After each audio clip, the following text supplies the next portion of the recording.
What a special day it is for everybody here in the viewing audience. Because, as Miller the Killer just pointed out in chat, we might be 4 years late, because I think this came out in 2021. In fact, I know it did. But we're here to finally give our opinions on Netflix's Cowboy Bebop. Can you believe it? Will there be a scorching hot take? Will I hate it like everybody else? Will I be somewhere in the between? And what does that bastard Elite RE think? We'll find out all these things in the great video this evening. Now, I did react. Now, I think these are probably on... are they on Kyle Entertainment, or are they on Secondary ENT? I definitely reacted to the first Cowboy Bebop Netflix trailer. Well, not the little one where they had Iron running and it was like a cast announcement thing, but the actual first trailer. And I remember saying that it was like okay. It was like they were trying to be creative, but the characters looked off and the dialogue didn't sound very good. That was a little telling, huh? But then I just ignored it. I think it came out. I remember Miller telling me a lot about it. I remember forgetting a lot about it. All I remember from Miller complaining about it to me after every episode he watched was that Julia and Vicious were in it a lot more. I feel like that's like the only thing I remember. So going in, I didn't know too much. Now, obviously, there's the funny Elite RE likes the show more than he likes the original show, or he really likes the show or something. We're going to find out later. I didn't want to go back and look up him talking about it to not spoil the great video here today. So, there's some heated debate going on. We'll see what the people like. Oh, I bet chat isn't showing up on screen, huh? This is our first stream on YouTube to the YouTube viewing audience in the future.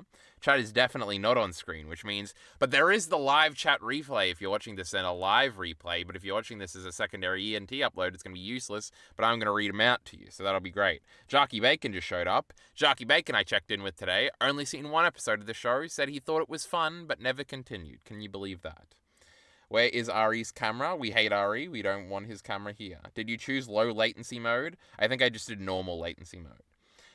Where are the Yamiya face emotes? Now this is a big issue. See Leopold is saying the right things. Bacon's laughing. I'm here for this. Can't wait. Bastard Ari. Creedon is saying. Apparently Creedon in chat might hate the shitty Cowboy Bebop live action anyway. No chat on screen. Miller the Killer's calling it out. I didn't even see that. But I don't know how to do that on YouTube. This is crazy. Anyway, now if we were to start this off the way Elite RE would do a digest, we start with the rating first, but I didn't do a little edit thing where it's like a little star and it says something. But if we were to review the Netflix Cowboy Bebop, we would give it a... what would we give it? What a thing. We'd give it a 3 out of 5, I think. Oh my god, I am in the middle. Can you believe it? Now, I kind of stooged this off to Elite RE because he didn't want to talk to me if I was just going to be mean the whole time. So I think probably through inferring things, he kind of figured out what I thought. But that's funny anyway. But we'll get into it. I have a bunch of little notes here. When I started writing this like an hour ago, I realized that everything I wrote down was like a negative. So we might come off very negative. I will say, basically, now I think I have this written out here, but we'll do it at the beginning.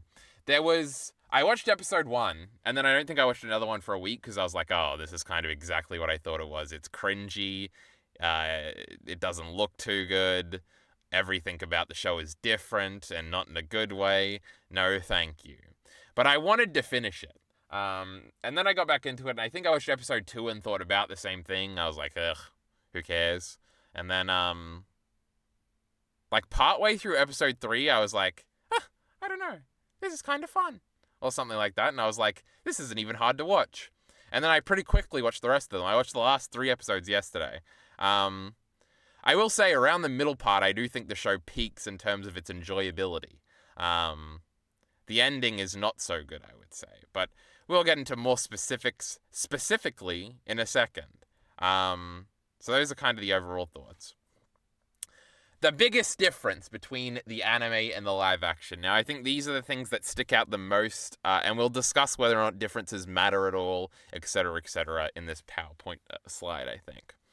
The original Cowboy Bebop is about the vibes, bro. Now, this is something I've been saying a lot recently, that everything that's popular is just about the vibes, bro. And I think it is truly a point that I've kind of been saying forever, and I absolutely do agree, is that the only reason people like things or think things are good are because of the vibes, bro. My first two examples of this were The Godfather and Challenges, where I was like, The Godfather is regarded as like the greatest movie of all time because Michael Corleone looks really cool when he's sitting in a chair, and he sounds really cool when he's giving out orders. Even though like the whole point of the movies is that he isn't cool and that he's like bottling it all up and then he like explodes and hits his wife and shit like. I'm spoiling the second movie for Alita Ari. Can you believe this? Anyway, who cares? It's kind of like Mad Men too. Mad Men's about the vibes of Don Draper sitting in that chair sounding cool as he's talking, even if the whole show is about how he's kind of a fuck up. Even the people who sort of intellectually understand the second part still sort of coast off the first part, especially when it's like cool to say you like something. Even you can go further with this and say like depth and thematic substance and stuff is also just like a type of vibe, bro, etc., and reduce it all down to style versus substance, and substance is style and style is substance, etc. But I think Cowboy Bebop is like an exceptional example of it's about the vibes, bro. And those vibes here, as I've described them, are cool. And Netflix oh, then I'm going into the differences. Cowboy Bebop is very cool. I think the whole show rests on those laurels. There are characters that are interesting. I think it's a very maturely written show, however you would define that. Like, it feels like the characters sort of have unique adult problems that are very resonant to, like, sadder people rather than being, like, more melodramatic in a sense. And it's very obvious that Cowboy Bebop Netflix is just entirely, completely, and utterly different to that, because the chief defining vibe of Cowboy Bebop Netflix is goofiness, and intentionally so in a lot of ways.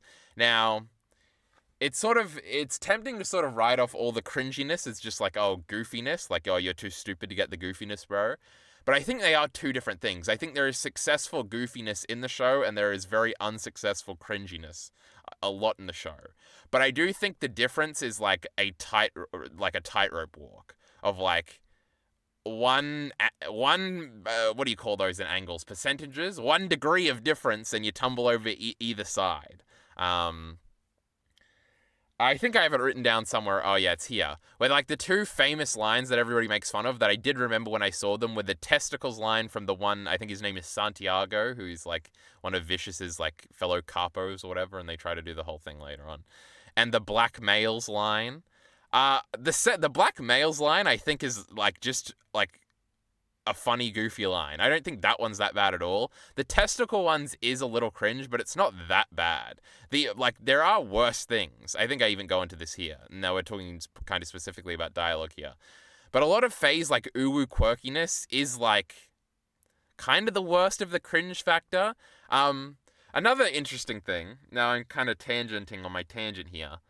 A lot of the show, and I don't know, I'm creating a Netflix zeitgeist kind of thing off the back of like 2 shows. A lot of the uwu quirkiness is very similar to Arcane. Arcane is probably a little better. Like, if you think of the queen of uwu quirky in Arcane, it's definitely Jinx, and Jinx is obviously much better than Faye in this. But it is like, it's like the tightrope thing where it's like 2 degrees of difference. And they do all the difference. I think one of the first notes I made on Cowboy Bebop in my thing was like, it's kind of fundamentally bad in the same way that Arcane is, where it's like, you should have like paused for 2 seconds after you said that line before you said the next line, and it just would have been better. The funny thing, the thing that stuck with me from Arcane, and I think this is a season 1 thing, right, is like the epitome of them being like fundamentally like off and like amateurish, is the one scene where Vi hugs Echo. And it's like, if this scene would have been fine if there was like 3 seconds of pause and the line was different after she hugged him. It was like that equivalent of that like bad understanding of sort of conventions that I thought Cowboy Bebop was fucking up a lot, especially at the beginning. Now, I will say, Faye does have moments. The worst thing, Faye'll have a fine line, and then she'll say, like, dick bag at the end. And it'll be like, oh, this is terrible. This is, like, the worst. Like, this is not good for anybody, I don't think. It's got, like, crap baskets DBZA vibes, where it's just like, oh, it's horrible and cringe, and I hate it. It's, ugh. But a lot of phase lines like that, a lot of the swearing in this is really bad too.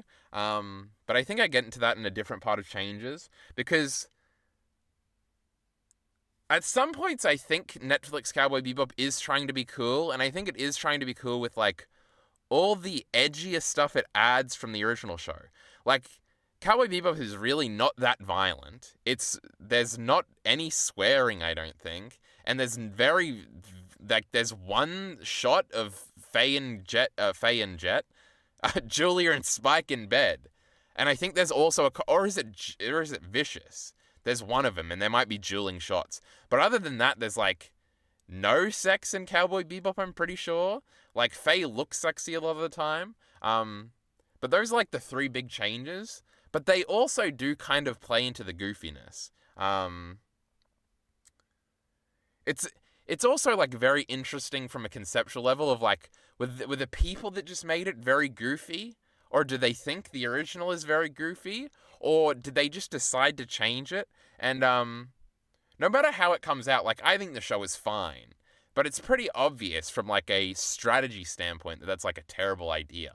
Now, it's possible they didn't think they could pull off like the cool vibes, so they just said, "Oh fuck it, we'll do a vibe shift," and hope like the characters, who are also like fundamentally different in like every way, would like carry the show. It is a very interesting sort of dichotomy. But anyway, I should probably check up on chat real quick. Next time, Aliari says, how about we flip Aliari off? Jockey Bacon says blackmail. Well, Jockey Bacon, let me explain this scene. At one point, Jet Black, our great character, is trying to get information from this cougar old girl who's got like information, and she really wants to fuck Jet.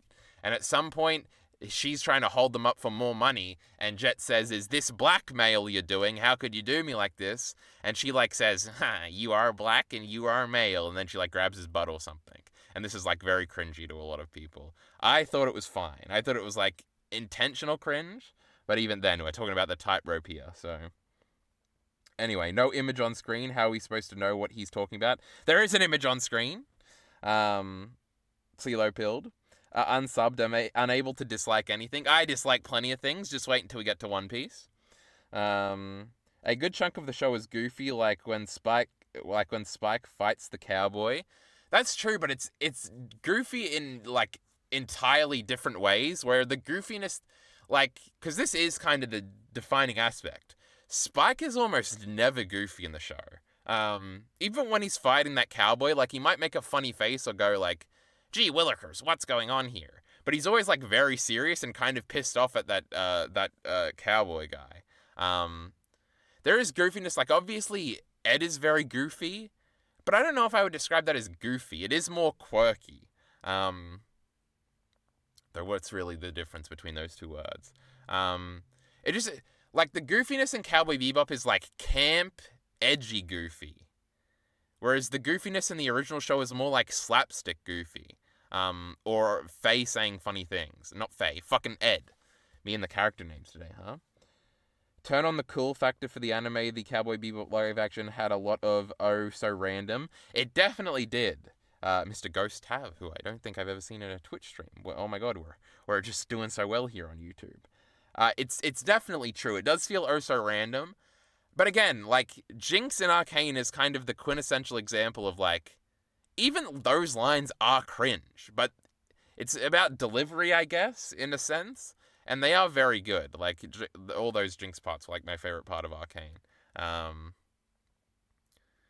Though even in this, like, I don't think of Faye and go, what a bad character. We'll get to, like, Faye's a part of my favorite part of the show, so we'll see. What value is there in Valve? Oh my god, Half-Life 3, Millie, you excited? What value is there in changing the tone? Like, change the story and the events, sure, because it's a different medium with different runtimes, but how can you... But you can definitely transfer the tone over to live action. I don't know, because I was watching some original scene. Like, I basically went back after it, and I was like, oh, let me just watch all these tremendous Vicious scenes. And, there's just like a YouTube video of every scene Vicious is in. It's like 11 minutes long. What a refresher. in comparison to this show, where every Vicious scene would probably be 7 hours long. A compilation.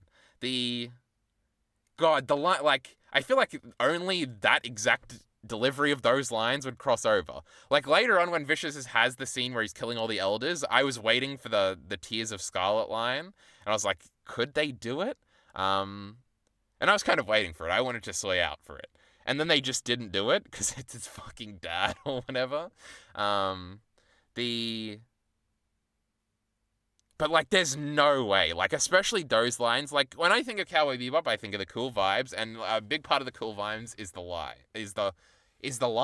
Jesus Christ. Half of them are my fucking sub sounds, like a snake cannot eat a dragon, or they even did alright in the last episode where Vicious has the monologue, kind of, from episode 5 of the original show. And what's the build up?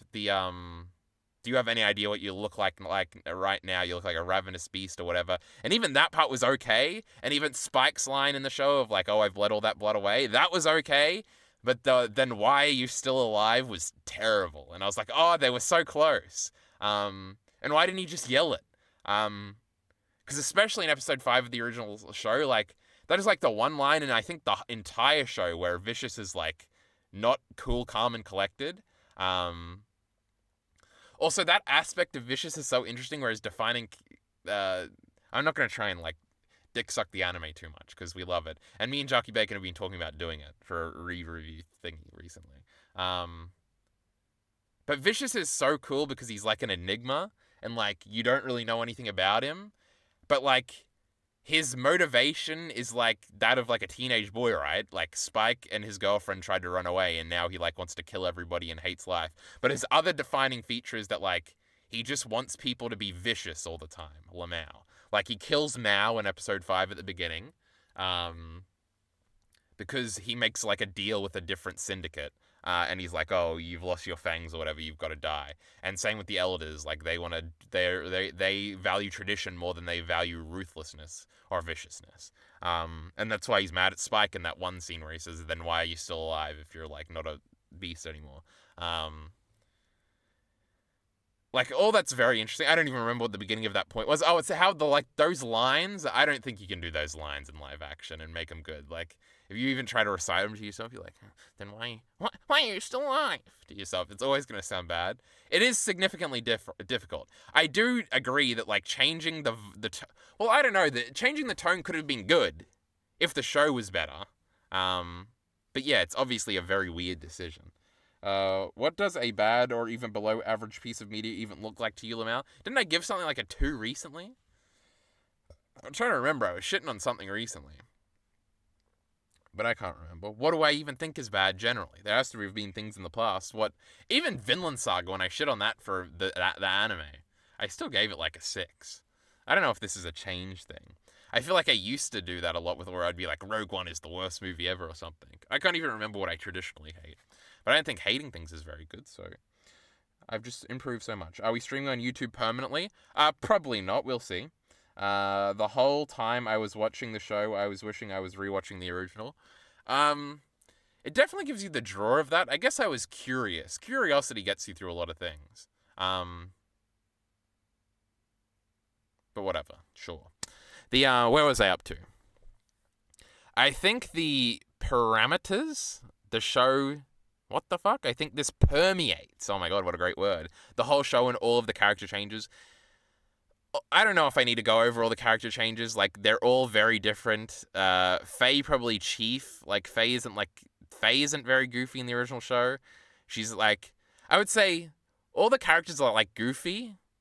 And not, like, in the original show, they're all very sad. And, like, that's another, like, defining feature of the vibe, bro. Is, like, cool, sad vibes. Like, yeah, I hate my life, brother.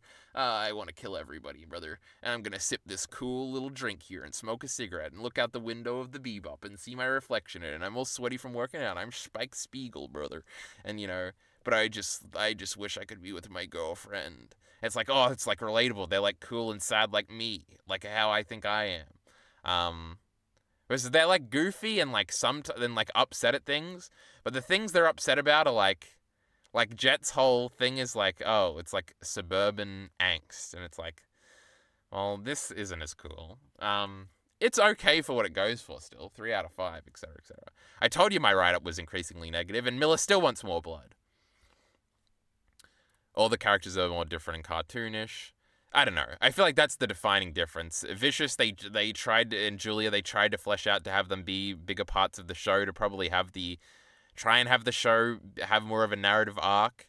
But I don't. Does anybody like that stuff? Maybe Elite does. Like, the Vicious stuff was hard. Like, he's just like a mean guy, and he's like kind of pathetic in a very overly evident sense that's not too interesting.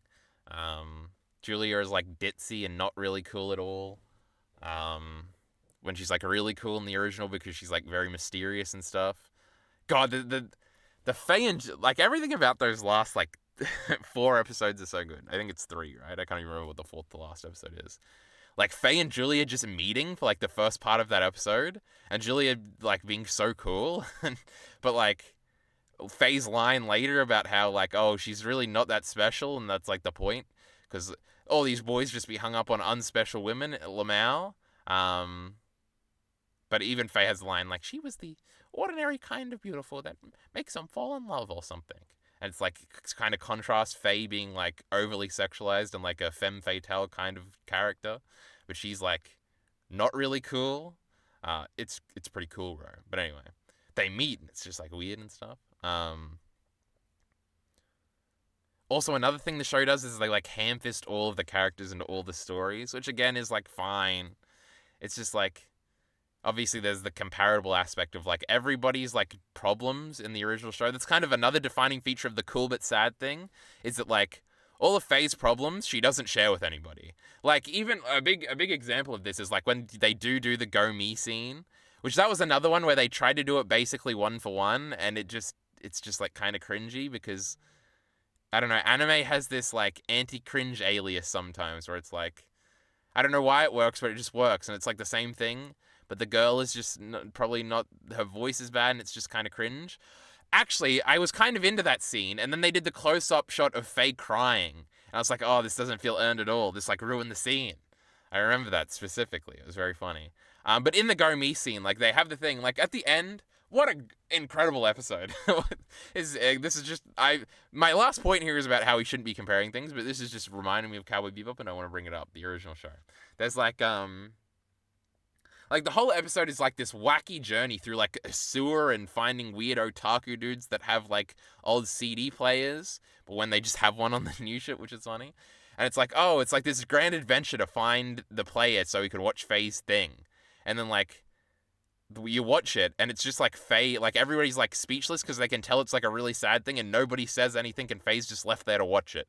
And it's like profoundly sad because like these people aren't like really that good friends to each other. Like they don't know what to say in this moment. It's like very sad and alone and isolating for all of them, and there's like the awkwardness of Jet and Spike don't know what to say, and Faye's just like taking it all in and being really sad about it. And it's like, oh, what a great interesting like, oh, I do feel alone even when I'm surrounded by people in real life. This is like descriptively real and all this stuff. Whereas in this, it's like, that really sucks, Faye, you know, how's it going, girl? Are you doing all right? And it's like, oh, well, this isn't anywhere near as interesting. This is like people being friendly to each other. I hate this. This is not the vibe at all. Though it is the vibe of the show, but it's just not as cool in comparison, I guess. The dialogue is very different and very quirky, especially Faye and all the famous bad lines. We talked about that already. The action is very goofy and over the top, very violent and sweary too. The action is passable at some times, maybe cool at some, but a lot of the time it's like bad. The shot where Spike is like practicing on his wooden thing just looks so bad. Another thing that looks really bad is Spike in his jacket sometimes. Like, it hangs down awkwardly because obviously, like, the way it looks at the anime is not really how you can make something look and, like, how it hangs in real life, but they're really trying. But I can just tell, like, between every take, this guy's, like, tugging on it. He's like, and there's also, like, a crease that comes down at the bottom. It was like, oh, this is not good at all. But yeah, a lot of the fight scenes were really bad. Like, they felt, it's probably just a type of, like, fight scene where it's sort of, like, the goofy, stilted fighting. Like, I know I've seen that in other things. So it's probably just a style thing. But I guess I didn't like it. At the end of it, it does have its own vibe. That, I think, is enjoyable at parts. Should we expect good adaptations? I started to enjoy Bebop Crew's interactions with each other, though the forced family stuff was an eye roller. We kind of already talked about that. There was a point where in episode 3, like, I think this is the one where they're on, like, the planet and they're looking for the doll, and they're also going to, like, this sex party thing and the brothels and stuff. And Spike and Jet hanging out there, I was like, oh, I kind of like this. This is alright. I'm, like, interested to see how they react to all this stuff around them and sort of their vibe. And I think that did continue throughout the show in certain parts where it was like, oh, Spike and Jet are, like, when they're not being melodramatic, like, the stuff at the end where, like, Jet turns on him is like, this is, like, really boring and kind of generic. And, like, when they're being funny with each other, it's not too funny. But those in-between moments, like, sometimes the dialogue is bad in between, but I did like their dynamic. And I remember the one episode where it's just Faye and Spike hanging out on the ship trying to figure out which bounty they're going after and never going after any of them. I did, like their dynamic there, too. Like, the dynamics are okay. And yeah, I do think it has its own vibe at some point that is interesting. But we'll move on to the next one. Other notable differences. The show is not episodic really much at all. I don't know, this is kind of true and kind of not true. Like, there are sort of villain of the week aspects. But obviously all the interconnective scenes are overarching things. This is another thing where I'm, like, interested to see, like, what the first production meeting was about and whether or not this is, like... Because it sort of is, like, the famous thing, like, a bad YouTube video would say, right? Where it's like, they don't understand the original, and that's why the new one sucks. Obviously, Julia and Vicious were cool because we never saw them, and we only saw them sometimes, and they were mysterious. So if you have them in every episode, that's going to ruin everything. But I can also equally see, like, the fleshing, like, it's kind of the anti-Star Wars thing that me and Alita already talked about recently, where it's like, every aspect of this original trilogy is fleshed out to, like, no end in a bunch of other media. When a lot of the time in the original, it's just, like, an implication, or it's just, like, one thing for a second, like Boba Fett or whatever the fuck. It is undeniable that there is some sort of inherent interest from an audience, especially an eager audience, in fleshing out all those little details. As much as there's, like, red letter media memes that are like, actually, that sucks and is bad, I feel like there is a much bigger, larger, like, oh, I am curious about that sort of mindset. So I guess I could see you talking into having them be reoccurring characters. I feel like it would have been better if it was just constricted to, like, if you just did, like, episode 1, 5, and 10. And just had a lot of that be the fleshing out. I don't know. I guess the bigger problem is just that Julia and Vicious aren't very good. I remember thinking Julia was good at parts. Not as Julia, but just as a character. But then the ending is real bad, and we'll get into that in a little bit. And it kind of ruins everything in retrospect. Like, Anna and Grin, or is it... It is Grin, right? I can't even remember. They're pretty good. And some of the club stuff, like, again, the club sort of vibe where it's like a seedy club and we're all doing meetings here, like it's Boardwalk Empire or something. Like, that is a cool vibe, obviously. But it's just like, why? Now, the Jet ex-wife, daughter, and new husband thing, and it being an old cop buddy of his, like, I was kind of waiting, and I wonder if they would have eventually done this in season 2, where they spring the husband is, like, awful, and they get to do the one Jet episode, the Elm episode, where his, like, girlfriend... Because that is such... Again, I don't want to do this. I didn't want to. We didn't really talk about the adaptation thing. Remind me to talk about that after I glaze the original show a little bit more. Like, that episode is so cool, because it's like... Jet's like, oh, why did you break up with me? And, like, I'm, like, the perfect partner, aren't I? And the show's like, yeah, he kind of is, but that's why she was, like, annoyed and bored with him, because he did everything for her, and she couldn't grow and make, like, her own mistakes, and, like, there was clearly, like, an age difference and stuff, and it's like, that didn't work out. And Jet's girlfriend goes and marries, like, or goes and gets with, like, a complete, like, bum dude who's, like, useless and, like, dweeby and, like, kind of violent and not really cool. And it's like, oh, like, she would rather be with this guy and make her own mistakes and, like, try and be the one that is, like, looking after than be with Jet. And it's, like, sad and, like, oh, it's just sort of like, when you're in a relationship, you just slowly annoy each other until the annoyances become too much and you're like, you never actually communicate any of it. It's like, oh, this is, like, a great, like, This is how relationships are. This is like, oh, this is cool. This is like nuanced and not really what you would usually see, etc., etc. And she doesn't get back with him in the end or show any real interest in him in the end, and he sort of just gets over it and tosses the thing in the water or whatever. It's like, oh, what a great little episode. But here it's just like, oh, like Jet was unfairly fucked over, and that's why he lost his wife, and the new husband's like okay, and the daughter kind of, he doesn't see her, and she even calls him daddy at the end of episode 10, and can you believe that? And it's like, it is very like, I don't know, suburban, like, he's a single dad trying to do it, you know? Whatever. It's like, whatever. But this is like another thing. We see the daughter, we see stuff about that. And I don't know, when it was just a background element, it was kind of like cool, where it was just like, oh, like there's that one set piece where Jet is like beamed into her recital or whatever while Spike's beating up like the whole army outside. And like, oh, that's a cool scene. And it's like, oh, when it's just like a background thing that he mentions every once in a while, that's like, okay. When it's like in the forefront, it does kind of reveal its like boringness, I guess. There's even hints of Ed throughout, where Ed's sending them like bounties and stuff, which is obviously a change, but whatever. Faye searching for a past is also one, though they really don't do too much with it. She just like meets that guy in the beginning, he gets turned into a tree, then the mother figure comes back. Now I guess I should talk about the adaptation thing. Good adaptations. The obvious opinion that I do agree with, that is sort of like the counter jerkwave opinion, is that, well, obviously changes from the original show shouldn't matter. You should just judge the show on its own merits. Now, there are counter arguments that are like interesting, like, well, why would you use the IP if you don't want us to come with expectations? That is probably a poor strategy thing. I don't think that really has any indication of whether or not you should like the show. It does, of course, bring up comparisons automatically sort of in your brain a lot. But also, like, I'm in the upper percentile of, I think I've seen the original show, like, twice, fully. And I've seen particular episodes way more times than that. And it's quite possible, like, when you look up Cowboy Bebop on Google, like, the first thing that comes up on Netflix Cowboy Bebop is Season 2. And I think on Elitari's favorite website, IMDb, it has, like, a 6.7 out of 10 or something. I could easily see like normal people just sort of like watching the show and thinking it's like cool and being like, oh, that was pretty good, and moving on or whatever.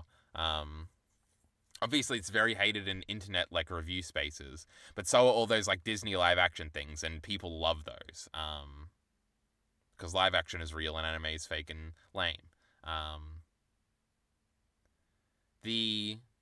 So I still do think, even though I'm like contradicting this, I still do think I fundamentally agree with the adaptation shouldn't matter. And there are like adaptations that everybody hates that I kind of like. Like I do like that Netflix Death Note movie. And I remember my like frustration was like everybody was like, "Well, L shouldn't be a black guy and he shouldn't like run after Kira. Isn't that ridiculous?" And I was like, "That doesn't matter at all. Kill yourself." And I could easily see Alita Uri, if he really does like the show, being like, well, none of this matters. Kill yourself, loser. And I probably would agree with that. And I think it is a weakness, but I think it's a weakness that we all fall for a little bit, you know. It's going to be a little frustrating at points. But anyway, that's sort of the adaptation nonsense. I've talked about that a million times before. The wokeification. They did indeed woke it up, and it was very interesting in a bunch of regards. Faye is gay. Gren is non-binary, more than just being a guy that got experimented on. Though Gren in the original show does wear dresses by choice sometimes. So that's kind of interesting. So maybe they didn't change Gren that much. Anna is a black business owner. Julia is both more of a girl boss by the end and also severely less cool and like Damsley, which was interesting. Also, Anna is changed to be a woman instead of a... Not Anna. Mao is changed to be a woman instead of a dude. I'm sure there's other things. Lots of different shapes and body types, sexy gilf betrayals, etc. There's that black and male girl who's clearly supposed to be like a cougar sexy girl. And there's also like Faye's mum, who is a lot older than like a general MILF in a show would be. I thought those were kind of cool.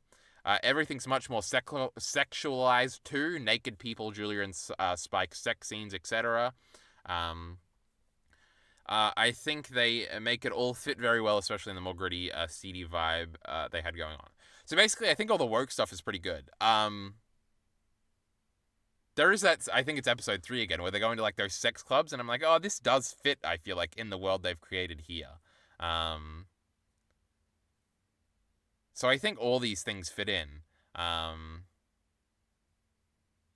Those are just, I don't know if I really had much to say about that. It's just kind of funny that they did all those things. I can see a lot of people being very mad at the show for this, though I honestly don't remember the wokeification of this show being like too big of a reason why people hated it. It's probably just the wacky dialogue. I will say on the earlier point about the goofy dialogue and stuff like that, it obviously lends itself very easily to being made fun of in YouTube videos where like they're gonna say the joke, they're gonna have like a reverb on the last word, and they're gonna zoom in on the face like that cosmonaut guy does in his video sometimes when he wants to stress and make you think that a line is bad or whatever. You're like setting yourself up for that. I don't know. I feel like the strategy from a like standpoint of we want the show to succeed by the showrunners was probably really bad, even if I think the show they made was kind of alright. Because you have to know all these things. You have to know that everybody's gonna like inherently hate this from the get-go. It is so funny that like the One Piece, because this is kind of the defining talking point Elite always has about how he's like, oh, the One Piece show is like exactly like this, but everybody likes the One Piece one. And it's to the point where I think we've all convinced ourselves that it's like the audience was just told to like it by Oda, so they like it. Or maybe they just would have liked this if like, I don't know. The One Piece show probably isn't going to have all this like sex and wokeness stuff, which probably does like make people uncomfortable in certain senses. I don't know. That'll be very interesting. Obviously, I'm going to watch the One Piece show soon, so we'll see if, or maybe a leader will pop in at the end and it'll flesh that thought out more. I kind of forgot where I was going halfway through. Things I vaguely liked. Oh my god, Alita, we're time for the positives. Let me see. Let me read up on chat too. My goodness, we're chatting. Where's Mr. R to complain? Just watch 80 OVAs and you'll genuinely dislike stuff. Heath is going through his 80s OVA space, and I keep checking, like every day I'll check his Mal and his Twitter consumption thread and see what he's been watching and what he's been giving him. The poor Heath is going through the trenches out here. He hates all these things. The other thing that's interesting about Heath's little journey here, tangent, is that he's watching a lot. Like, I'm only watching these OVAs if they have like Blu-ray releases and they're at least in 1080p, right? I'm not watching any of these like 220p fucking OVAs. You're crazy for that. But anyway, that is very funny. He do be hating on him. It's so insane that the people behind this thought the series would be better if they were more serialized and cut away the main plot every episode. Do they even like the original? I think I kind of said all that already, you know? It's, hold on, better if there was more serialized and cut away at the main plot. Okay, yes. I figured it out. You do realize a 6 out of 10 means there's more good than bad, that it succeeds as an adaptation? No, I don't think anything about that last part, but I do think it means that it's more good than bad, but we'll get to that on this very slide. Anime handled the blues better as the live action was more cringy on the execution. Miller, what do you think? What do you give the One Piece live action 1 out of 10? Lee, Jock Bacon says. But I can't wait to agree with the great Miller the Killer on this shitty One Piece live action. It is a big thing. I am very, like, if everybody loved this show and was like, oh my god, Cowboy Bebop is so great, did you see that Netflix show? I feel like I would. I'd probably still give it like a 3 out of 10, and a 3 out of 10 is probably what the One Piece show is going to get. But I will be very much more mad at the One Piece thing for anybody like that has seen it without watching like or reading the manga. Like, that will piss me off. So why did they even put Garp in? Make him a different character? Worst piece of media I've ever seen. Rise of Skywalker is better. Oh, why did this show open with a guy complaining about corporations or something? Oh my god, when we started with that, I was like, oh no, this isn't going to be good. But it's true, that just doesn't really go anywhere, I don't think. Maybe they would have come back to that in the second season, that they were very heavily thinking they were going to get. But yeah, that kind of just goes nowhere. What does that have to do with the rest of the show? Did they agree with that guy? I have no idea. Maybe it was just vague platitudes to sort of like edgier socialist stuff. That does like fit in with like the vibe of the show, right? The like very sex positive, body positive, sort of more woke stuff. Those people are obviously gonna be more like anti-corporation and shit like that. Something, the rest of the show. Oh, that brought up another point, but I've forgotten it. I had it in my head. It was so good. Let's read it again. Why did the show open on corporations or something like that? What does that have to do with the rest of the show? I've forgotten. Oh my god, it was a great point. I was so excited to bring it up too. Anime has more room, imagination versus live action is more of a matter of fact. It's like, it's more comparable to real life situations. That's probably true. The finale was so bad. Who thinks Bebop would benefit from the crew splitting up partway through, only to inevitably come back together? Oh, you can just see exactly how episode 1 would go too. It was so funny. I think I'll talk about this more later, but it's like, oh fuck it, we'll talk about it now. Like, Jed is really down and sad, and he's gonna go and try and get a bounty in episode 1, but like the bounty's gonna beat him up because his leg's still a little sore, and he's gonna be like, man, I wish I had my boy Spike, and Spike is gonna, he passed out, and he's gonna be going around with Ed, and he's actually gonna get a bounty, and he's gonna befriend Ed, and Faye's gonna be off, and she's gonna get a call me scene before she returns, and they're all gonna come together in episode 2 or something, and they'll never be back together. And then in episode 3, Vicious is somehow gonna be let out by a side character we've forgotten about, but he's gonna be like different, and he's gonna go through this thing, and Julia's gonna be hunting him this time, and Julia's gonna do some morally reprehensible thing, and she's gonna have to shoot somebody or something, and she's gonna have some moral dilemma, but she's gonna go with it because she's a girl boss. And then we're gonna go through in this. It's just like, oh, you can see exactly what like the first 3 episodes of the next season is gonna be because of how they set it up at the end. It was a very obvious, like, oh, this is the end of season 1 thing. Like, we're splitting up, but we have the obvious comeback, and we're all and they're all down in the dumps at the end, and it's very funny. Also, in retrospect, now that it's the only season, very like sad way to end the show. Anyway, also the second to last episode flashback episode, so formulaic. That's fine. Oh my god, remember when Boardwalk Empire did that at the end of season 2, and it's like the greatest episode of television ever? Oh my god. The incest, crazy. Why do you waste time watching this instead of the Bebop movie? Well, me and Bacon will get to that later, I think. So anyway, things I vaguely liked. I'd say for the first 2 episodes, I thought the show was pretty bad. Faye was not good. The dialogue was very cringy. But then like halfway through episode 3, I realized I was having a good time. This is also around the same time I realized they shot the series in New Zealand, Lamau. There were some cool sets, I thought, and environmental locations. So I kind of went over that first part. I'm watching episode 3, and they're fighting on a rooftop. And I look in the background, and I'm like, is that the fucking Sky Tower? I was at the top of that thing. Because I lived in Auckland for like 4 or 5 months. I was like, holy shit, it's Auckland. And I started recognizing other buildings, and I'm like, did they get rid of the ANZ logo on the top of that building? I think they did. And I was like, oh, this is crazy. Because I assume in like American shows, and especially I think about this all the time with like American video games, where it's like, if you're from Seattle, is like The Last of Us Part 2 even better? If you're from New York, are you like sick of your city like identically being in every Spider-Man game or something like that? That like blows my mind. Like if a fucking video game was set in like Brisbane City or something, I'd be like, I know that place. This is fucking crazy. Like I think in the video game Donkey video, right? He goes through and he's like, oh, and this is where the thingy would be if this was like, or whatever. And I'm like, that's the craziest thing I've ever seen. And like, I don't think I've ever seen a show or anything shot anywhere near where I live or anything like that. And so for it to be in New Zealand, and like every background shot, I was like looking around. I'm like, oh, I know. Like there was the one shot where they had like, it was like the edge of like a bridge thing, and I was like, oh, that's the fucking the bridge in Auckland. I was like, oh my god, I've sat there before. So that was a very interesting first time ever experience for me. I thought that was very funny. And then I did look it up, and yes, the whole series was shot in New Zealand for some reason. I think that comes down to a lot of the environmental locations looking kind of cool. Like when they're versing the eco-terrorists, and it's like that one, like a really blue planet. I thought that was cool. I do think a lot of the environmental locations and just like the city stuff. There is one part where Spike is just like fishing, and it just looks like rundown, boring, like suburbial New Zealand or Auckland, and it did take me out for a second. So I wonder if there's more of that when you've like know the location, or it's just in the background and it's clearly like just like houses, and it's like this doesn't feel very Cowboy Bebop. That was just really interesting to me, and other times like it would look good.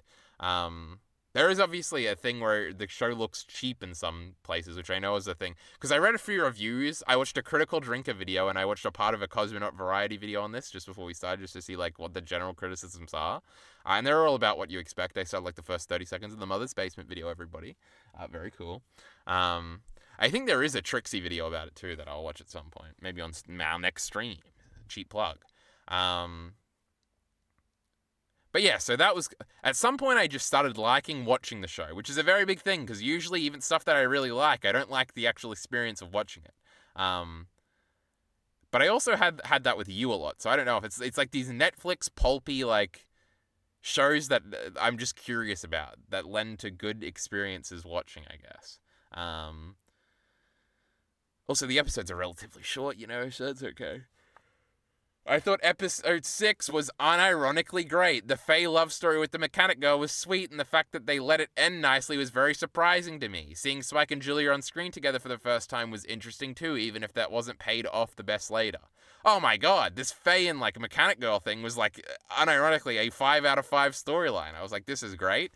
Like this mechanic girl shows up and she's all sweaty. I'm like, oh, she's kind of hot, bro. What's going on here? And then she's talking to Jet, and I'm like, is Jet gonna kiss this girl? And I'm like, I don't know, kind of a lesbo cut here. And then I realized what they were doing with Faye when she immediately starts flirting with her, and Faye's kind of got no idea. The Faye character in that scene is like, actually, it's like, oh, this is actually interesting. Like she is really awkward, and this is a big thing about Faye in the original show is like, she is like a femme fatale, but she is like completely romantically like immature in a sense. Like there's also kind of the like with the Jet thing about Jet's girlfriend like liking some bum. Like Faye did have like a lover when she first woke up, but it was a guy that was like manipulating her to try and get her money. And then he like became a fat guy, and she was like clearly still like in love with him, even though he had like scammed her and gotten fat and looked like shit and stuff like that. And that was like a neat like, oh, Faye's just like she's just like you and me. She's just a lover girl,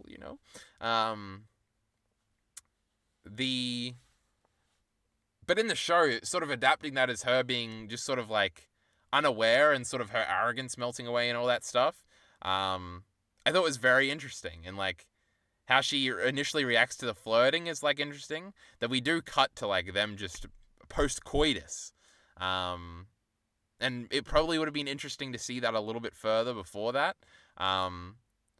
But it was very sweet. And the whole episode, it's about like this gun she has and how it's a scam. And I'm like, oh no, it's going to be like the show. And this girl's like clearly just fucking with her. And like, it's going to be a reveal that she's like the scam in the end. And she was just like, you're a nice piece of ass, toots, but I'm on my way.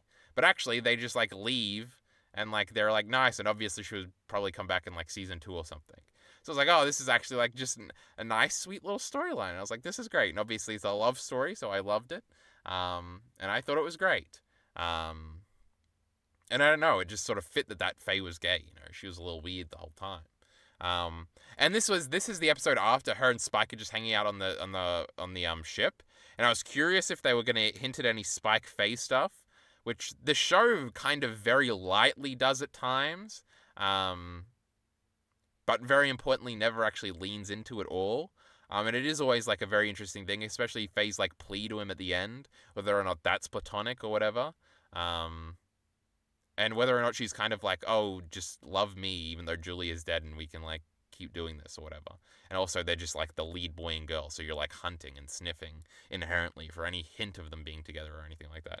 I really got to start speeding this up, if we want to talk to Alita E at the end, because I don't know how much battery we're going to have left. Anyway, yes, so that was all good. I did kind of like the Spike repeating thing. Obviously, it's been done in a bunch of things way better. But yes, Spike and Julie... Like, I expected Spike to not, like, meet up with Vicious until the end or something, especially at the beginning. But then they have that, like, confrontation at the end of episode 3, I think, where he shoots at him, which I thought was actually pretty cool. And then I was like, so are we going to do the Julia thing? And obviously here it's interesting. But later on it's kind of just disappointing. She's just like mad at him. It's like stupid. But it's also interesting that they kind of saved that for the flashback thing. But even in the flashback thing, I don't know, that could have been handled better. The flashback episode was like interesting. I don't know if it was the best execution though. I feel like this write-up comes off a lot more negative than I actually feel. The viewing experience is mostly enjoyable, I think, and that's kind of the most important thing. So that's what we talked about. All right, let me speed through these last 2 thingies. The Julia twist is really bad, Lamau. It is maybe the worst thing in the show. I don't buy it at all. She's rocketed back and forth as a character. It's never really fleshed out why she would ever have liked Vicious in the first place or why she'd be mad at Spike later. Everything relating to Vicious is kind of awful and generic, and it's probably the worst change overall. There's one scene with Vicious where it's almost interesting, where he's talking about how he watched his mother kill herself, and it was like, oh, and it's like, oh, he's just a victim of a abusive father. But then, and then even how he had internalized it, where I was like, I was weak back then.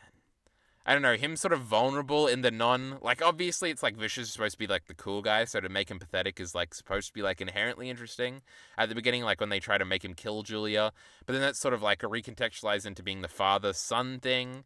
Um, but then even in the flashback, he's just like kind of this annoying, like idiot, violent guy, and it's like, I don't know, it would have been cooler. Like, I feel like the only shot you ever get of Spike and Vicious together is like in the show is like they go back to back while they're firing and they're like smiling, like they're cute little friends. It's like, oh, you don't really know what the mechanics of their fallout were besides it's probably Julia. Um, like that works so well just through implication, but here Vicious is just like it would have been cool if there was a change or whatever, or if he was like a sympathetic guy and like they actually cheated on him, but he was just like terrible the whole time. So it's just like, oh, whatever. Um, Fearless seems like a pointless addition, and it ruins some lines they clearly wanted to include later. Or in some cases, Vicious would just say Spike when he should be saying Fearless. This is very interesting. They gave Spike a name like Vicious, I guess. Um, I don't know if it's revealed in the original show, and I just forgot that like Spike is a. But it can't be, because when Mal dies, he says, "If Spike were here," and it's like the coolest thing ever. And Vicious calls him Spike all the time. And there's a line when he walks into the church where the line in the show is like, it's something Spike or whatever, and he just doesn't say a name at the end because obviously in the show Vicious should say Fearless and never say Spike. And it's just like, well, you just kind of ruined that line you were clearly trying to recreate, but you just went around it for Fearless. I don't know. I don't know what the point is. Also, it's a much, like, I don't know. Vicious is kind of a stupid name too, but I'm accustomed to it. Fearless is just like, this is like a terrible name. Like, what are we doing here? Accusations of looking cheap. Spike's main outfit looks kind of bad. It's weird that they changed so much, but we're so married to the bad anime costuming. True. Other than that, I don't really agree. Ed seemed really bad. Yeah, Ed's one appearance at the end was very cringe and bad. But I don't think the show looks cheap that much. I know that's like a big criticism of the show, but I don't really agree. This is our last one before Elite RE jumps in. Get ready, Elite RE. Put your finger on the trigger. It's shocking. It's shocking how little they use the direct music a lot. The OP is obviously similar, though they change up. Though the change ups sometimes were appreciated, and the ED changed all the time. Sometimes I think for like 2 episodes they used Real Folk Blues. The intro would be somewhat different. I did like the transitions into the intro being different sometimes. I appreciated that. Other times it would just be other songs. But a lot of their music they used was remixed. And very sort of hard to identify. Whereas I feel like they just shouldn't have done it. Just like, if you're going to do it, just do the soy thing and have them. And I was waiting to see which Rain they would use and thought it was sick. Obviously, instead of the Yoko Kanno version of Rain, they used the Steve Conti version of Rain when Spike's walking into this church. It is like the biggest thing whenever you go back and watch episode 5. You're like, man, I wish this was a Steve Conti version. It's so much better. And they got to do it in the show. And I was thinking, like, before I got up to the scene at some point, I was thinking, like, if I made this show, I would have the Steve Conti version and I'd have it be like a big moment as a statement of how it's the better one. And then they kind of did that. But it also just wasn't as cool as like the way like they could have done that scene cooler. They do use Greenbird at the end, but I think, but that was kind of weird. I didn't like the scene of him falling out. Obviously, Julia like pushed him out, and he's like looking back, and the framing of him falling looked really bad. If anything looked cheap, it was kind of that. I know Elite RE does like that part because when I mentioned Greenbird when I was doing all my OST lists, he like recognized that song and was like, "Oh my god, that was we used at that great moment at the end of Cowboy Bebop live action." So he can defend that later. But I think a version of Elm was used lightly at one point. I only vaguely remember this. I can't place it, but I feel like I heard like 3 hums of the first bit of Elm. Or it was before the humming part at one point. But Jesus Christ, just use fucking Elm. What are we doing here? Memory was used lightly at one point when we're trying to recreate the Spike dropping the rose thing, which didn't look very good in live action either. But it was remixed a little bit, and I don't remember any Waltz of ZZ, which is like crazy because that's like probably the best song from the original soundtrack. I don't know, how did I rank them? No, I definitely put Call Me above it, and I might have put Rain above it. And I wanted to say it was like the most iconic song from it, but Memory probably is. But Waltz for ZZ, that's like the Mount Kilimanjaro speech is like the greatest part of that whole show, and it's like, oh, Waltz for ZZ's playing there. It's the greatest thing of all time. It's so sad. Now, maybe I just missed it on this music point. I don't know. I thought maybe they were going to do the forced Call Me in the last episode with Faye True. There was like 8 minutes left and Faye was leaving and it didn't seem like we had much else to do. So I was like, oh my god, is she going to find her house and we're going to get Call Me in this episode too? That would be funny. That's also another thing where Call Me is the goofiest song of all time. But man, does it hit hard. It's just like, man, the original show pulled it off because it was so cool. The tone and the underlining tragedy of it all would have been a very interesting aspect going into a second and potentially final season. The arrogance to sequel bait so hard is a little crazy. There's no ending. Like, they just were like sure they were going to get a season 2. It's entirely possible they were promised a season 2 and they just got a lot of blowback. And Critical Drinker in his video said like, oh, like by the second episode, 40% of the viewership had dropped off. That sounds bad, but that's entirely possibly like the average for a Netflix show where like episode 1 gets a bunch of views, and like I know that's the case for wrestling a lot of the times. Like the big premiere episode will get a lot of views and then you'll drop down like 30% or something. So again, that's just like a statistic out of nowhere that means nothing. But maybe that's why it got cancelled. Maybe all the blowback was why it got cancelled. It did review very poorly, even with like mainstream outlets, not just YouTube pricks. But yeah, it's so interesting because the tone of the show is so goofy, and like the whole time goofy things, like sad things are happening. There's just sort of like an automatic because of the tone, like, oh, it'll all work out in the end, and it usually does, except for the last episode where it sort of works out in the end. But then you remember this is Cowboy Bebop, and like the episode, the ending is very sad, and Spike is just gonna die. It's like, oh, it would have been very interesting to see how they would have handled that. I am very sad that there isn't a second season. Just out of curiosity, I would have loved to have seen what they would have done, etc., etc. So I'm sad in that aspect. So Elite Ari can join at any moment. Let's see. We are running out of battery. Elite Ari, get in here! And I'll re-chat. Now, I'm probably not going to hear him come in, so he's just going to start speaking at some point. And that'll let me know that he's here. Where are we up to? Did they film in NZ because of COVID? Maybe, that's possible. Are you going to talk about how stretching single anime episodes out to an hour is the worst thing they could have done, loses all the fun and pacing? Not really. I don't, like, they barely did any of the plots, like, actually. They were all, like, completely different. So I didn't think, like, stretching them out, because they really didn't do the plots. It was just kind of, like, the characters and the vague ideas. So I don't think that was a problem at all. It's also very cheap to film in New Zealand because they decreased wages in the film industry or something to ensure the Hobbit films were made there. Well, that's truly epic. We hate workers here. Oh, well, Larry, I see on my stream you're here. What a loser. Yeah, I'm here. Yeah. Oh my god, he doesn't sound listening very to happy. Miller's anti-Cowboy Bebop talking Oh, he's mad at Miller, not me. Even in the matter of the creation. Yeah, you know. Don't worry, they even paid the workers low. That's crazy. Got 2 chats here, Larry. 2 chats. Don't worry, New Zealand was the filming location in 2019. I did read that they had to pause because of COVID or something. I'd have loved to see them finish the show on their terms and have Spike live. Oh, that would have been funny. But Alita, you're here, the great defender of the great Cowboy Bebop live action. You love this show. First of all, I'm very curious, like, which aspects you like and which aspects you didn't like. Because I have heard you say that you thought, like, episode 1 was, like, the worst part at some point. But outside of that, I haven't heard you say much. So, just tell us all. Okay, I mean, firstly, I watched this a long time ago. This was before I had a YouTube channel, I'm pretty sure, I think. So I didn't write any notes, didn't really critically think of anything at all, so that's my first thing here.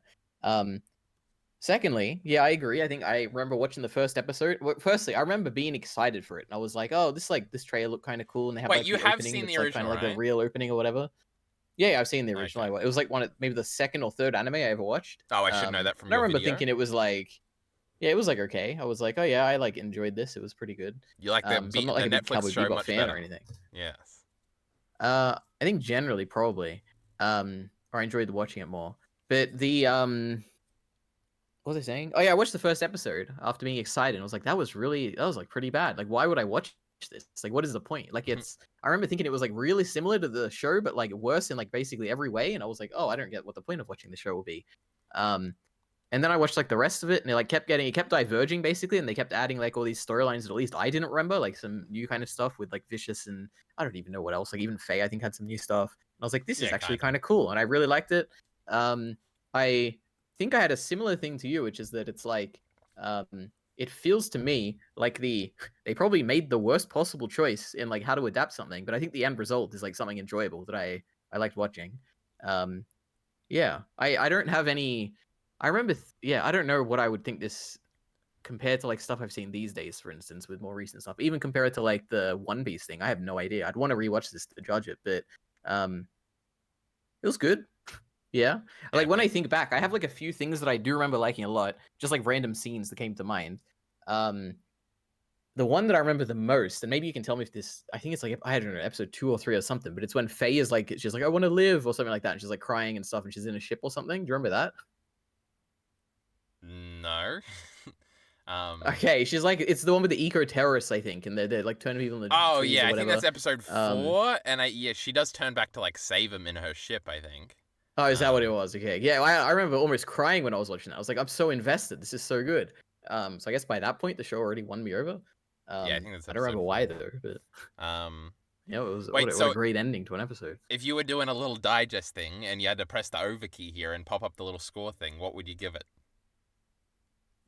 Based on my memory, probably a 4, like a lower end of the 4s. I don't know, like a 4 out of 5. I remember Epic. really liking it. I think the weakest bit is that first episode and definitely the last episode. I don't remember why, but I guess some of the stuff you were saying about like the um Julia storyline being a twist or something. I remember not liking that, and it felt really weak, and they all split up, and I don't know. I also agree with the ending was a bit weak, but the middle part I Yeah. really enjoyed.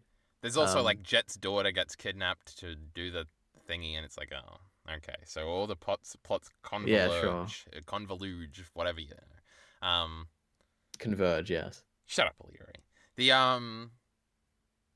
I guess do you have any other scenes that stand out particularly in your memory? Because that would be interesting. I I think. mean, there's like I was dying laughing at the scene where like was it Jet was trying to look at his daughter's recital or something, and Spike was like fighting in the Just background fight or in the something like background. that. That was a good one. I was dying. It was hilarious. My God. And the Um. cashier dude waves back at him at the end because he thinks he's like watching him. Oh yes. Oh my God, it's so great. I didn't like that part. That That's part wasn't comedy right funny. there. You know, One Piece live action never had anything that funny. Right. This was a funny adaptation for sure. Um. What else did I like? I think I remember there was a cool backstory episode with Spike and Vicious. I remember liking that a lot. That was the I think you second to even said last it's like the episode. second last episode or something. Yeah. And I did like I don't remember what the context was, but it was a cool action piece where he's like going through a building and like killing a bunch of That was people. really cool, actually. I didn't bring that up, but yes, he like just Yeah. kills everybody in there.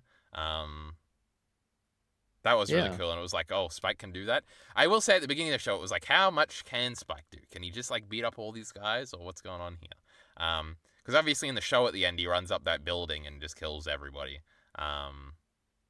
Mm-hmm. But he does get killed in the process. My goodness. Well, probably. We'll never But know. yeah, because it is really violent, and he's got the thing, I don't kill kids, but then he does kill that little girl at the end. All to save his friend Vicious. Can you believe it, Leary? And then that Vicious turns on him. How vicious? So true. So But do you hey, hate let me think. Vicious's Is there ugly anything else that face? stands out? You know, he was a weirdo. We didn't like him. He's in something else, I think. And I think I Everybody in realized this this when I fucking show watched is the in Blind something Wave else, and I couldn't reactions or find a something. single one of them, Alidari. Not one of them could. Oh, Julia was in Revenge. She was like the ditzy redhead girl with the giant boobs. Boobs didn't look too giant in this one, Alidari. They were pretty big though. But that was weird. I don't know what happened there. But other than that, I was like, this Anna woman is in something else. Vicious, I definitely recognize from something else. Gren, I definitely knew from something else, but I looked it up. I looked at their filmography, couldn't recognize a goddamn thing, Alidari. So that was pissing me off. Okay, now I gotta look this up. Who is this guy? Alex something. The Vicious guy, yes. Oh my God, it's not blonde. It was a wig. Yes, That's he's got a crazy. black hair, I believe.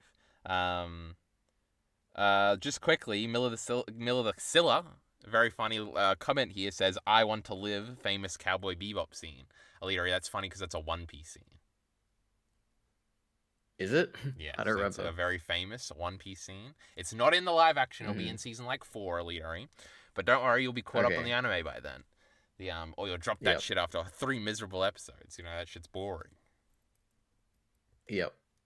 Okay, I realized Vicious is from The Boys. I think it's like the invisible guy or whatever. Boring. Anyway. We hate the boys here. I actually made a few notes when you were talking. Let's see if any of these are worthwhile. Oh no, wait, this is something you didn't talk about. What did you think of the opening? Like the opening music that they like integrate into every episode, Like where it's like Tank. they have like a transition and then the music starts Remember when I playing and then said you the have the transition opening. was really cool, Leary? How dare you say something I didn't Oh, bring up when I okay. brought it up? All right. I didn't remember, but yeah, I like that too. And I don't. This is a very specific thing I remember. I remember liking it the most, where there's like a bathroom fight in a church or something, and then the transition happens there. Was that like a? Do you remember That's that one at episode all? 2, I think, where they send the assassin after the Great Spike, or Fearless, maybe. Um, Mm-hmm. and yes, they're at like a wedding, and they're both there, but then Spike has to go pee, and then the dude attacks him in there. Excellent. Which is taking from the episode 3 plot with Kareem Abdul-Jabbar, or whatever his name is, where he does fight Spike in episode 2 of the original show in a bathroom, but they gave that to this character because they were mixing things up a little bit. That was a little crazy, on God. Excellent. I love changes. Okay. 2 more notes. One is that I completely agree. Well, I don't know if you necessarily said this, but I think a second season would have been much more interesting. True. Because I would be so curious where everything would go. But yeah, I don't know. In Like I feel like this show, I would have loved this show a lot more. I think even if they kept the same world, but just like made an original story. Like I like the world of this. I guess you also said that actually a little bit. I do like this world, and the characters are like pretty okay too. But I feel like if they just change the story a lot, and they could do that in like a second season, but I guess we're not getting one, so we'll never know. Yeah. Yeah, I don't know. I feel like they were definitely setting up some original show storylines. I feel like it probably would have been equally as different as the first season, but who knows? In that Critical Drinker video, Leadery, that I did watch, I feel like he watched it on stream because I definitely felt like I'd watched that video before. He brought up, like, he was making fun of, like, the lead screenwriter girl she had rainbow hair and she looked like a non-binary Leadery, so that was very funny. Where she was like on Twitter saying, "Man, you guys are really missing out. I read the season 2 scripts and they were just so good." And they were like, "You stupid bitch, it sucks." So I guess they did exist. They had ideas, Illyrian. Also, another interesting thing is the whole adaptation conversation, Illyrian. I'm trying to think, has Illyrian ever had something that's been adapted? And obviously, well, no, you watched Chainsaw Man first. I'm sure there has been. I guess Attack on Titan, you generally like those. Those are so similar, though. Have you ever watched the original? Well, I guess this is kind of the idea, but you didn't really care for the original. It kind of has to be something you really like, Leary. And then it gets Netflixed, and I wonder what your reaction to something like that would be, if it's happened. I am sure there's something like that out there. I don't know what, though. Like a Look Back happened recently, but you like that shit because you're an embarrassment. Yeah, exactly. I don't know, nothing's coming to mind, but I'm sure there has to be something. Yeah, I guess talking about the adaptation stuff, I do think that like One Piece's success does have to do greatly with the meta narrative before the show came out about how like you've got the author who is like behind it and all the cast are like giving respect to the original people and oh my god, the whole everyone really cares about. That's obviously why Luffy guy at least the internet's positive. reaction was positive. Yeah, and the Faye girl was very mean to us. Yeah, I don't remember that beforehand, but yeah, maybe. I know there's like the video I watched, but anyway, I think the more interesting another real reason that One Piece could probably be a lot more successful, people like it more, is that I think the story of One Piece is at least what I've seen so far, is much more mass appealing. It has a very joyful vibe. It's very pleasant to watch. This show is not pleasant to watch, at least not all the time. Like sometimes it is, but it has like kind of slower moments and kind of like a darker-ish kind of tone, or like a more seedy tone in a way. It's definitely not as friendly. So I can see a difference there. There is, Oh my god, Heath is a genius, by the way. This is absolutely right. Anyway, keep going, sorry. And then we'll talk about Mushoku Tensei. Ari's already complained about Mushoku. That's true. He's a little crybaby about this. Thinks the anime fell off in terms of animation. He's crazy for that. I shouldn't have done that tangent. I forgot what I was going to say earlier. Oh boy. Okay. What was it about? Adaptations or something? What did you just say? Yeah, One Piece, mass appealing. Oh, yeah, it's kind of in the middle in terms of identity. I'm an idiot, Elitery. I just repeat things that I'm thinking about other things and try to force them onto this. Jack and Daxter Elitery is a video game. And I've been watching a bunch of videos on it because I'm playing through it right now, and it's part of my little Crash video idea I have going. And sort of an interesting thing that a bunch of YouTubers have sort of brought up is that Jak and Daxter sort of lacks an identity, sort of the identity that Crash had before him, and then sort of Uncharted would have after him. Maybe that's the case here too, where it's sort of like, if you want sort of a dark, gritty show, like something like the Last of Us adaptation is probably much better and much more mass appealing. And if you want something more joyful and wacky and anime, the One Piece adaptation is much better. Now, obviously, these shows didn't come out near each other, but it's just sort of like in a zeitgeist thing. Like, everybody loves the Last of Us show, and everybody loves the One Piece show, even though I have problems with the Last of Us show.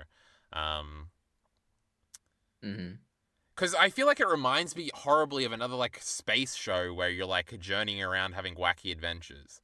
But I know I haven't seen a show like that. But it's just like, you can... Like, I feel like if you were watching this with your girlfriend, like, she'd be like, oh, yeah, whatever. It's, like, something. But it's not, like... It doesn't have anything where it's going to be, like, cool and dark and, like, you're going to cry. Besides your Faye turnaround scene, of course. Yeah. And it's not, like, so funny that it's just, like, enjoyable. Like, this show would be good to have on in the background, I guess. But, like, One Piece is probably better for that. And if you want to pay attention to something, The Last of Us is probably better. I don't know. It's kind of in the middle of what... I guess it's probably pretty bingeable, which would probably work. Right. But so are all those shows. I don't know. Yeah. It's just kind of, like, goofy, but also, like... It's also the violence and the sex aspect is kind of like, well, you can't really watch this with your family, I guess. Whereas you could probably watch the original Cowboy Bebop with your like 11-year-old son and be like, when he cuts that guy's head off, he's just it's just a thingy, he doesn't even cut his head off, he cuts his eyes off. His tears of scarlet. I do wonder how popular is the original Cowboy Bebop? Because I don't feel that's a mass appealing thing. Like, how would you compare it to something like Attack on Titan? Even that, I feel like that's not very mass. No, that has action, so people love action. It's definitely more of a legacy show, I think. The whole thing is that Cowboy Bebop was one of the, like, big Adult Swim shows, so, and that's where a lot of its West popularity comes from. Yeah. It is always an interesting, like, how much wide appeal does the original show have versus its, like, legacy? Like, Evangelion is, like, the most popular thing of all time in Japan or whatever. It makes the most money every year, all the machines or whatever. Yeah, due to gambling, yeah. In the West, it's, like, not that popular. Like, it is no Attack on Titan or anything like that. Though Attack on Titan's probably a terrible example, because it's just, like, the most popular. Demon Slayer. Yeah. Well, no, that would be an even worse example, but what are we saying? It is a weird thing, because I have told you the story about how I went to that girl's place and she had just seen Cowboy Bebop, the original show, and I think she even did shit talk the live action or something, and she was just like a Chinese immigrant girl. So my anecdotal experience is like, maybe Cowboy Bebop does have a lot of like mass appeal in that sense. I don't know. Cowboy, it's kind of also an older thing of the episodic nature sort of makes it mass appealing, because it's sort of like made for TV and like, oh, you can watch any episode if it's just on at any time. And obviously if it's on like whatever you call it, not Toonami, what was I saying, Adult Swim or whatever, it's like, oh yeah, the first episode you saw was episode 12, and you were just sitting there and you were like with your big brother and you're like, man, this show's pretty cool, they're shooting and stuff. I know in the old Digibro video about it, that's sort of the narrative of like, I was just watching the show one time and I was like, I've never seen something that made me feel like a grown-up or whatever, and it was like Cowboy Bebop. But I don't know. Who knows? Do you want to talk about Mushoku Tensei? I just got the first battery warning. No, just to say that, like, that is an adaptation where I love the original. And I think for the most part, like, I really did like that second season, which I watched like after I had watched the adaptation. So I think it's like an example of something that was done very well. But I mean, it's pretty similar as well at the same time. And my complaints for that are like very minor, like where they would cut out certain bits. I mean, obviously the production is like a issue I have with it, but it's still good. Yeah, the anime adaptation pipeline is like very different. They're very close, yeah. Yeah, like just generally, like there are animes that are way different and get like Promised Neverland or whatever, but generally, like obviously the live action of Ising of a show makes it very different. Like even something that people say is pretty similar, like the Game of Thrones adaptation, or like I think the Game of Thrones adaptation changes the characters nearly as much as like Cowboy Bebop does. But people just sort of don't care, because the plot is basically the same, I guess. What was the second example I just brought up? Oh, I didn't even bring it up. But Harry Potter is also like that, where you're like, oh, like these final books are like very, very different to like the movie or whatever. At least from what I understand. I haven't actually read them, Illyri, but the sort of things that are said. But again, it's sort of like people don't care. I guess because the Game of Thrones TV show is like good, and those movies are fun and good. Mm-hmm. But I don't know. Cowboy True. Bebop, what a show. None of these Netflix shows have any identity. Both of them sanitize the original and have more mass appeal than becomes generic slop. I don't know, that One Piece thing when I was in New Zealand, all those boys were that. I'm dying, Illyri. That had never read One Piece. They were all talking about how great the show was whenever they watched it. So I feel like this One Piece show certainly has crossed over in a bunch of regards. Yeah, I mean, yeah, even just separate of that, One Piece has the cool action. Like anyone, even I don't know how Miller denies it, but it's like the one good thing about that show, like universally. Well, we'll see. You know, that's going to be coming up soon, I think. The books are not that different from the movies. Lamau. I assume he's probably talking about Harry Potter there, Illyri. But I'm pretty sure all these things I've heard where it's like, oh, this plot thing is different and something, something. I feel like So those are pretty my big changes. yeah, I have read the books and I read them before I watched the movie, or most of them. Like I think I read it like when I think not an episode, Jesus. Order of the Phoenix might be the first one where I'd like read all of them. That is one that they say I is like remember really different, right?